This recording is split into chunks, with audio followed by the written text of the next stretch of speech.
Yeah. We're in the back right before service. We go to the back. The worship team, everybody that does the slides, and all of our volunteers and people that are making this thing work. And we kind of talk about what we're going to do this week and make sure everybody's on the same page. And one of the things I told them was, this week. So if you don't know, I have ADHD. The people laughing are like, yeah, we've been here for more than a day. Thank you. One of the things that happens with ADHD is you can hyper focus on something and then just deep dive. And I've been in a deep dive for the last 4 days and have not been able to I can't go to sleep. I'm reading. And now I'm trying to figure out how to tell you everything I just read this week. I'm not going to be able to, but it's going to be a good start. It's funny because it all kind of happened because I put a video up on Instagram. And I said not to be afraid of God, that I don't think that we're supposed to be afraid of God. And I got DMs and comments that were like, you're wrong. Scripture says that you must fear the Lord. I was like, they're right. So what does that look like? And I deep dove. And here we go. Let me ask you this. Have you ever had a moment in life that just stopped you? You were somewhere that just everything slowed down and kind of paused. Like maybe you've been to the Grand Canyon and you just looked over this massive hole. I haven't been there. Or maybe you had the luxury of being on a boat in the ocean and seeing this massive whale breach the surface of the water and dwarf you. And everything just kind of slows down. Or maybe it's the first time you held your newborn baby and you realize that life is so much bigger than just you. There's these moments in life that things just stop you in your tracks. Recently, Maudie and I went on a trip. We're in Portugal, and I've never been to Europe. I've been one time. We went to the UK, but is that Europe? I don't know. This was my first time outside of a country that speaks English in Europe. We're in Portugal, and one of the things in Portugal that blew me away is I grew up in America. I'm not well traveled. One of the things that blew me away was how old things are in Portugal, how old that part of the world is, how old things are. And so there was this time while we were there, we stopped at the Lisbon Cathedral. It's this ancient cathedral in Lisbon that's about 900 years old. 900 years old. What? What? And as we were there, it's got these stone arches. It's this beautiful building. We went up this small staircase and walked out onto this little balcony. And I took this picture on my phone. And you kind of it's not that cool on these TVs, but this place was massive. And the arches were gorgeous. And I'm standing there and I'm like, this was built before power tools and heavy machinery. There were people putting this together. And it's beautiful. And I was standing on the balcony. I took the picture and I just felt the weight of where I was. It was a weird moment. The beauty, the age of the building, the quiet. I took this deep breath. I didn't want to speak too loud, but I was just like, oh, what is this? Something in me. I couldn't wrap my mind around The idea that humans have stood in this structure for over 900 years. There's been 900 years of humanity that's flowed through this cathedral. Some of it good, some of it bad. When you look at the history, you'll understand that. But this place just blew me away. You know those thoughts where you're like, if the walls could talk. Everything seemed to kind of slow down in that moment. For just that brief moment, I took it all in, which I don't do very often. But in that moment, I was like, I got to take this in. And it wasn't just what I was seeing, but what was happening to me in that moment. It wasn't fear, not in the way that we normally think of fear, but it was something deep, something sacred, like a kind of reverence that made me still. My body was responding to the moment in this place. Now, on the other hand, as I was studying, there were moments that were popping into my mind that things happen like this, like the slowing down, the stopping, the feeling out of body at times. And another moment that came to mind. Last week, Maddie and Jaden, my oldest, we were sitting in our living room. There's a new movie came out called Warfare.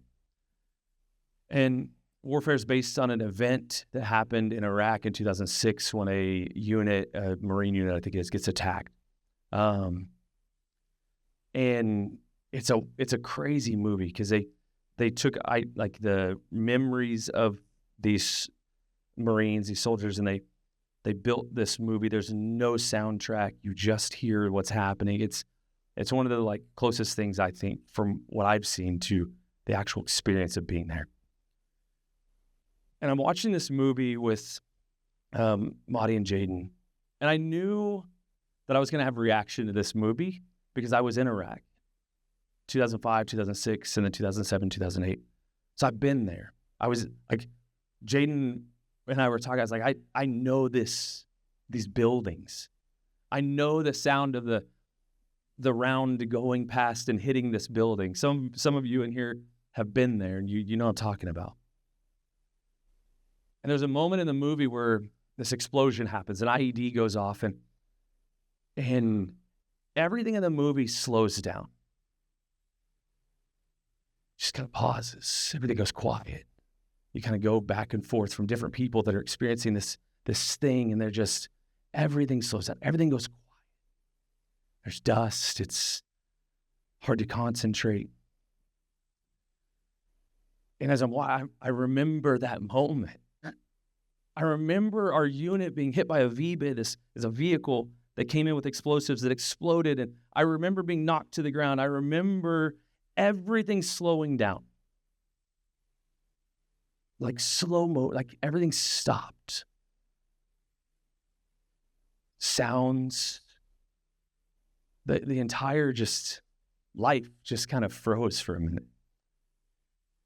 And then pretty quickly, everything comes back. The sounds, the reality of where you are, and you see like this movie kind of captured it. And I knew going in, I told Jaden, I was like, I can't watch this in a theater.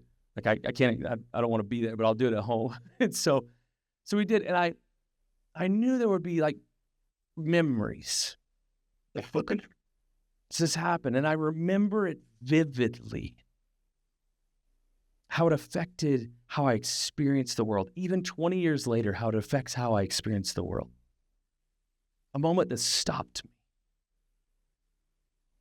Now, both these experiences had a profound effect on me. And how it shaped how I see the world. Like 900 years, that's wild to me. I can't think of that. But I'm in a place where it happened. And it expands my understanding of humanity in this world. So I have these experiences. They're very different. They shape how I see the world, how I experience life. One, I experienced this emotion of awe. Just, and it broadened how I saw the world. And then the other experience, I experienced fear at a deep, mind-altering level. And can we all agree these are very different experiences? Right? Well, it turns out that Scripture has a word for the emotions that I experienced in both of these events. The word in Hebrew is yirah. This word often has been translated as fear of the Lord. It's the fear. In Proverbs 9:10, we see this verse that the writer of Proverbs is saying, the fear of the Lord is the beginning of wisdom. The yirah of the Lord is the beginning of wisdom. But yirah in Hebrew carries multiple meanings, as a lot of Hebrew words do. It can denote both fear, as in a sense of dread or terror, or it can mean awe, reverence, in a sense of overwhelming wonder and respect. And in many ancient contexts, this word points more to the trembling recognition of standing before something greater than oneself, rather than terror of punishment. And I think that it's something that we've misunderstood for a long time. Because the way that we view God, how we imagine his character, shapes how we experience this world. And it shapes how we experience this word, yirah. If I think of God as a judge, a punisher, too holy for me to be around, as a broken mess, then I call this moment, this yirah, I call it holy fear. To try and make it sound spiritual, right? It's a holy fear. But deep down, it's still fear rooted in the idea that I'm one mistake away from rejection. We see this. We see it in Genesis 3. Adam and Eve have eaten of the fruit. They notice, it says their eyes are open, and they notice that they are naked. So they go and they weave fig leaves together to hide themselves. And God comes walking through the garden, and he says, Adam, where are you?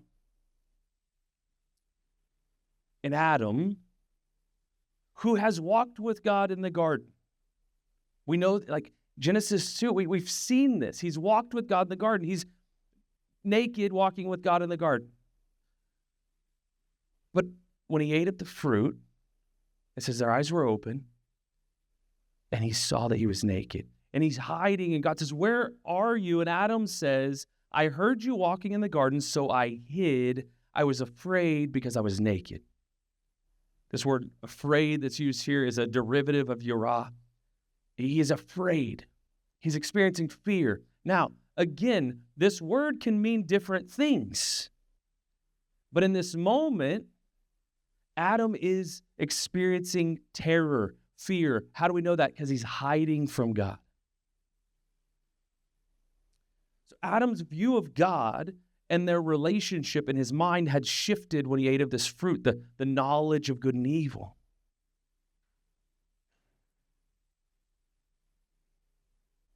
God didn't change, but something in the way Adam saw God did.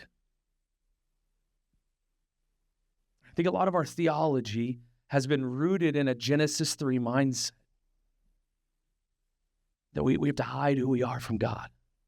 We must hide. We're broken.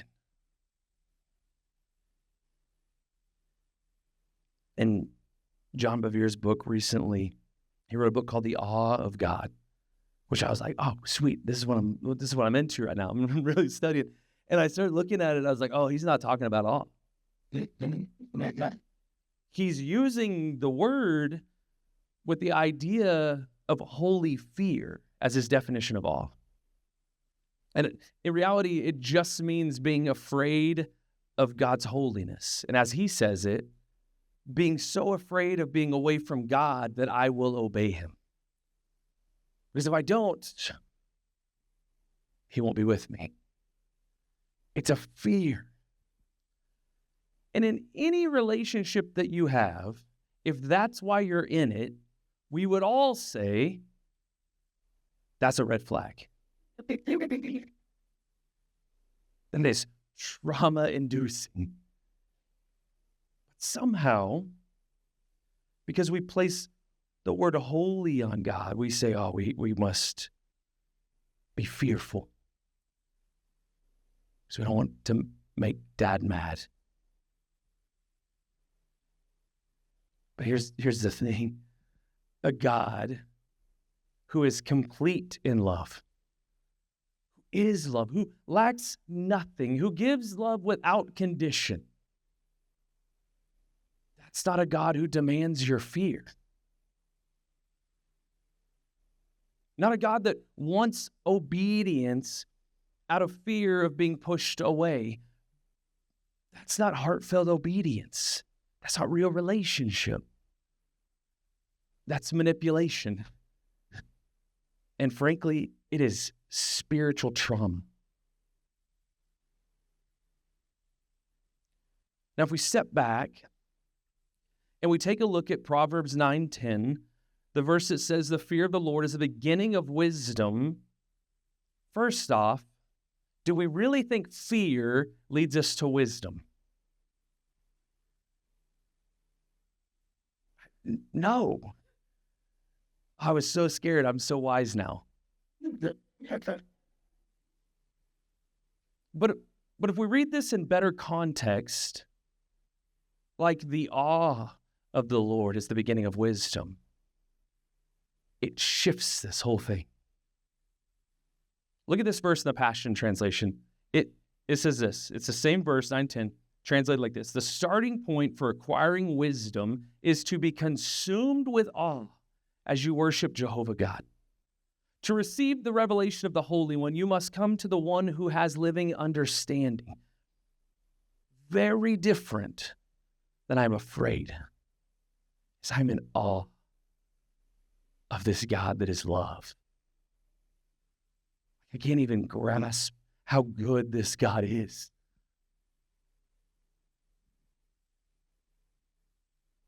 Now, if we see God in this way and the awe of God is what leads us to wisdom, I think we're getting somewhere.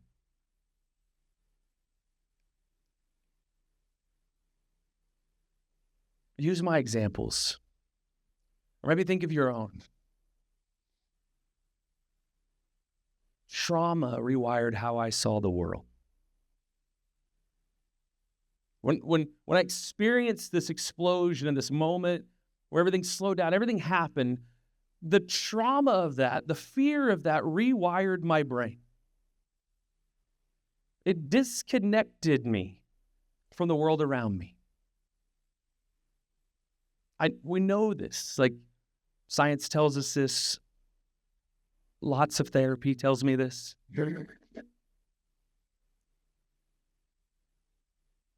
My fear and the trauma that induced was in that shaped my reality. But it wasn't really reality. My brain learned to read threats everywhere. I planned escape routes. I ran through scenarios of what I would do if. One of those places is the weirdest thing ever, but one of those places is movie theaters. If I go see a movie, not now, but for years, when I would go see a movie, I would want to sit in the back corner as close as I could. And if the door opened, because theaters for some reason put the doors in the back, I would swivel my head. Anybody else? No. I would look. I could literally tell you the scenarios that I ran through my head of what I thought was going to happen and how I would get my family out of this and what I would do. All of this while watching Inside Out. And my therapist was like, do you really think that you are in danger? Do you really think this is going to happen? I was like, could. She's like, no, you're not in danger. It's your brain that has been rewired that's telling you that you are. So we have to do some brain surgery. We got to rewire this. You got to experience life in reality and not in the thing that is in your mind. So through all of this, I saw life differently. Even now, I've had to do deep work in therapy to unlearn the fear and reconnect with the present. But I wouldn't call what I experienced and what I went through wisdom. Trauma is not wisdom. But we put this on God. There's been it's, from what I've seen, a fairly recent psychological studies to collect data on the science of awe. The Greater Good Science Center, they have a white paper out right now. It's called the Science of Awe. I found it fascinating. Just when the word awe popped up as a definition of this word for me to see God and experience God, I was like, okay, now I need to know what awe really is and what does awe really do for us? What is this emotion? And in this science of awe, the researchers say that awe does two key things. It diminishes the ego. It makes us feel smaller but not ashamed. Like I'm in something much broader and bigger than I could have imagined.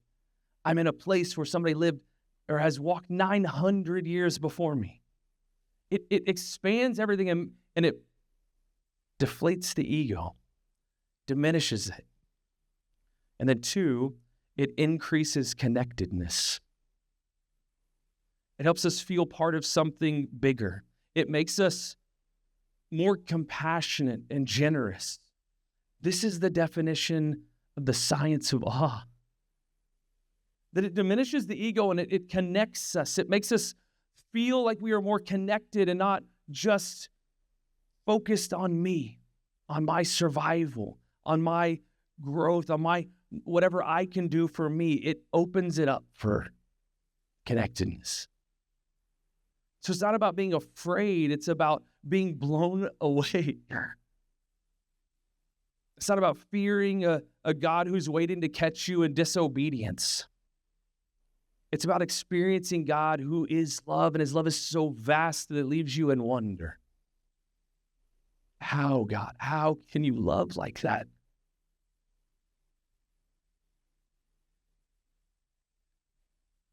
It's a God who invites you into awe. And not awe for his sake, but for your sake. For you to see things a little clearer. The way that God sees people and yourself and the world. Because the way that we view God shapes the way that we view reality. My friend John Lynch says, if the way that we view God shapes our view of reality, that the way that I see myself is the best commentary on how I view God. If I see myself as broken and bad and never going to be good enough and I cannot be in the presence of God, well, I see that because I think of God as someone who is there to punish me, to judge me, too holy to be around. But when I see myself as one that is beloved, that is created in the image of the Creator, one who belongs, one who is connected, I can now tell you it's because I see God as the God who is a vast love that calls me to something bigger than myself. The psychologist Jonathan Haidt says that awe is the counterweight to ego. Dr. Summer Allen writes that awe shifts our attention away from ourselves, makes us feel part of something greater, and makes us more generous towards others. Does that sound like gospel? Does that sound like what we're called to? To take our attention away from ourselves and make us feel part of something greater, make us feel more connected, make us feel more generous towards others.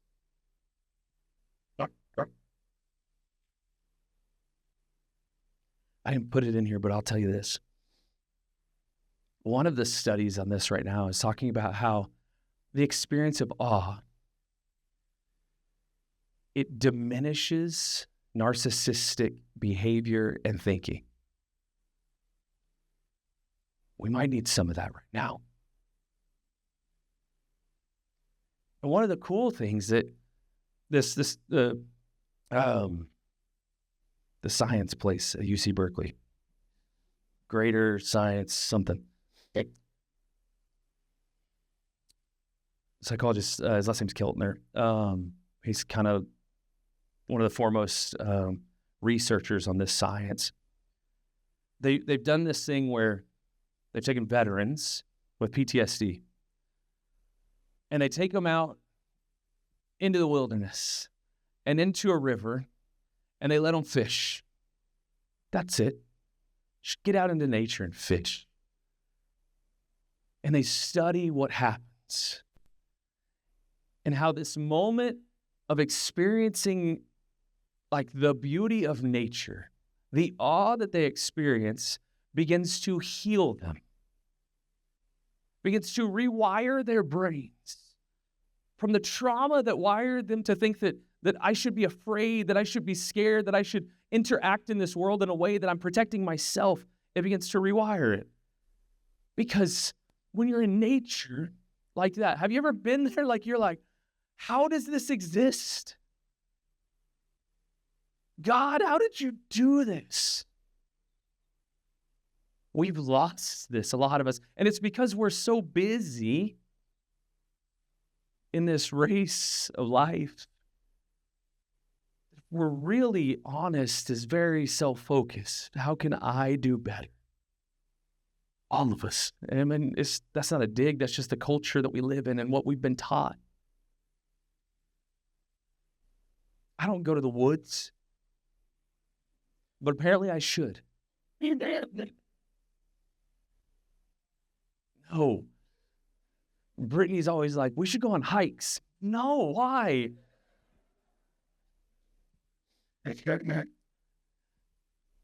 Actually, a while back, this is how I would experience this. A while back, there's also studies right now that are showing that if you ride a motorcycle, like if you ride a motorcycle every day to work or wherever you're going, if you ride a motorcycle, it's actually good for your health, your mental health. And I think, as I'm tying this in, it's because you're experiencing not being focused in your car and watching YouTube while you're driving. You don't have all these things. You're focused. You're looking around. You're seeing the world in a very different perspective. You have the wind. You're in it. I'm racing. But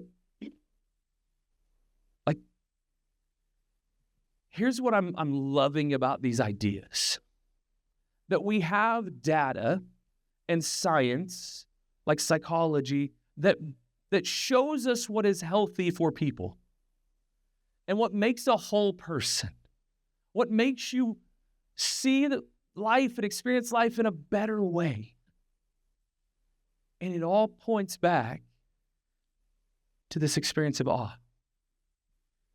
How many times are you experiencing awe? They did this study in like 30 different countries and how people experience awe. And they asked them, like, how often do you have an experience of awe? And across the world, the answer was about 2 times a week. Ironically, college students in the U.S. when they were asked, like, how often do you experience awe? It's 2 times a week. Well, where do you experience that from? It's usually from themselves, something they did. And he was like, I don't think that's awe. No. Dr. Summer Allen shifts our attention away from ourselves, makes us feel part of something greater, makes us more generous towards others. That's Dr. Summer Allen. Paul, in Philippians 2, says, look at how much encouragement you found in your relationship with the Anointed One. You are filled to overflowing with his comforting love. You've experienced a deepening friendship with the Holy Spirit, have felt his tender affection and mercy. So I'm asking you, my friends, that you be joined together in perfect unity. Be connected with one heart, one passion, and united in one love. Walk together with one harmonious purpose, and you will fill my heart with unbounded joy. Be free from pride-filled opinions, for they will only harm your cherished unity. Don't allow self-promotion to hide in your hearts, but in authentic humility, put others first and view others as more important than yourselves. Abandon every display of selfishness. Possess a greater concern for what matters to others instead of your own interests. And consider the example that Jesus, the Anointed One, has set before us. Let his mindset become your motivation. Shift your mind to the one of unity that Jesus walked in. The word for repent we've talked about, metanoia, means to have a mindset shift. It's not this coming and groveling, trying to, please forgive me. It is shifting your mindset to that of Jesus and what God says about you. It is experiencing awe and allowing that to change how you see yourself, the world, and others. Metanoia. Be united as one heart, one passion, united in one love. This is not an us versus them theology. This is not an us versus them community.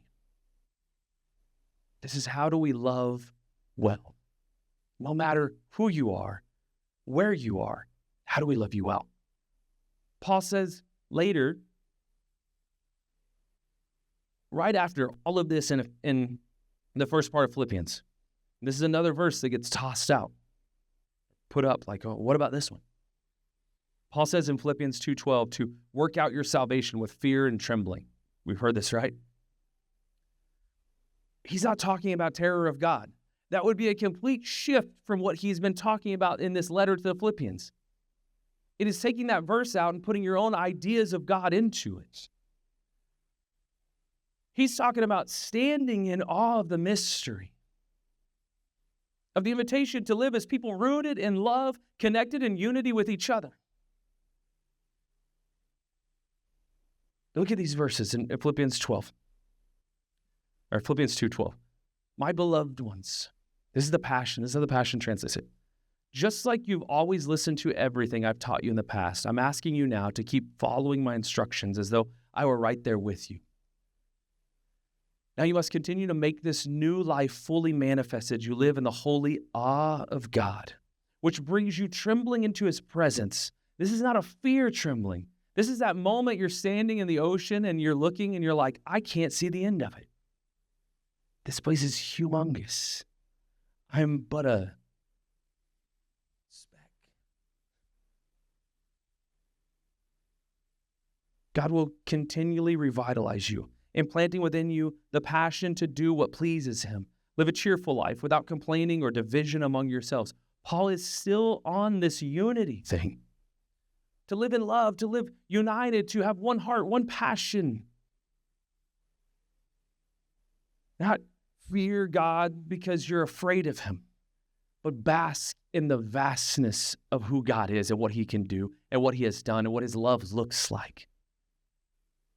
You experience this when you begin and meet someone. You have a relationship with someone that is outside of the group that you're used to. That you're like, oh, they're out. They're not in. They can't be. in. I know. I read it. And then you have a relationship. You begin to spend time with. And something blows you away. Like, oh, Rob likes to say, this is a wonderful person. There's this fruit of the Spirit that is flowing, the joy, the kindness. There's forgiveness, there's love. And I'm like, I don't get, this doesn't compute. And God goes, welcome to the vastness of my love. Welcome to awe.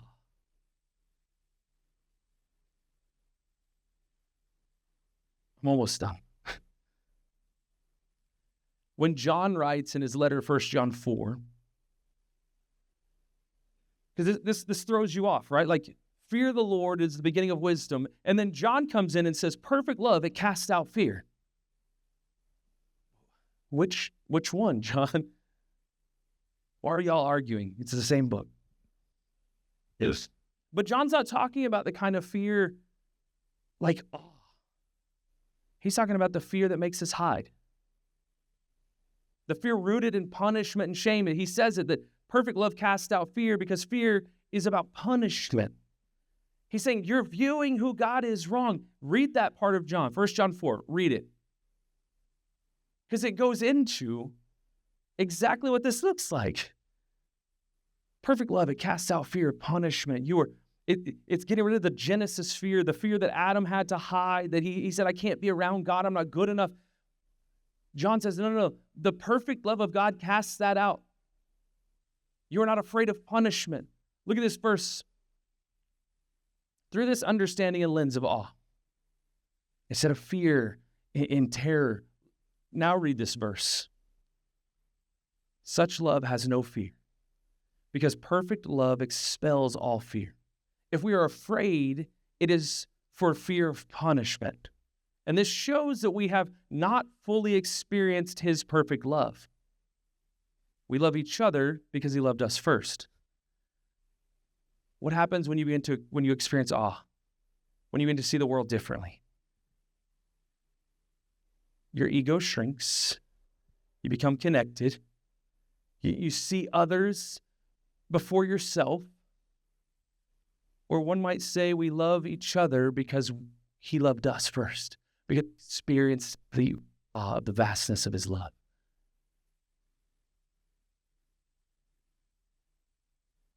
I think many of us were handed a trauma-shaped view of God. A God we were taught to fear because he's angry or holy, ready to punch. That's not reverence. It's not. It's not God. It's creating, just like the trauma that I experienced that rewired my brain, it's doing the same thing. It is spiritual trauma, rewiring your brain to see God as someone who's mad at you, seeing yourself as someone who cannot not be loved. So the work of healing, the work of becoming everything that God has made you to be, is rewiring that trauma and beginning to see God in a way that is awe-inspiring, that shows his love so deep, so wide. Because Jesus came to show us a face of God who isn't waiting to catch us in our failure. A God who doesn't just demand reverence, but who invites us into awe, that heals, that reconnects, that reorients us. Isn't that what we need? In a world that's pulling people into isolation and fear and entitlement and division, awe becomes the counterweight to that. Awe redefines who we are, not as isolated individuals, but as part of a shared, connected humanity and really world. A connection to nature, the awe that we experience. All of it was created by God, and we get to see God in all of it. And when I read all of this, I can't help but think about the verse that we used at the beginning of this series. In Ephesians 3, when Paul says, I pray for you. that you would grasp how wide, how long, how high, and how deep the love of Christ is. Because when you grasp it, when you see it, then you have the wisdom of God. You have the experience and the mind of Christ, and you begin to see the world and treat the world in a way that is Christ-like. Because once you've seen it, you can't unsee it, you can't unfeel it. You have to live differently. This is what transformation is. So what kind of fear are you carrying today? What yirah are you experiencing? Is it the fear that isolates? Or is it the fear that makes you hide? Or is it the awe that invites you into the wonder of God? So we close every single week with the words. Because awe is not just something that we feel for a moment and forget. Awe calls us to live differently, to see things differently, to see others differently, to live and love more deeply. So as you leave today, the call is to go find the awe of the love of God. Because when you do, you're going to love others well. And that is who you're meant to be. Marcel, I love you. Thanks for being here. But take a walk of awe today. Find it. See the love of God so that you can share the love of God. I love you guys. We'll see you next week.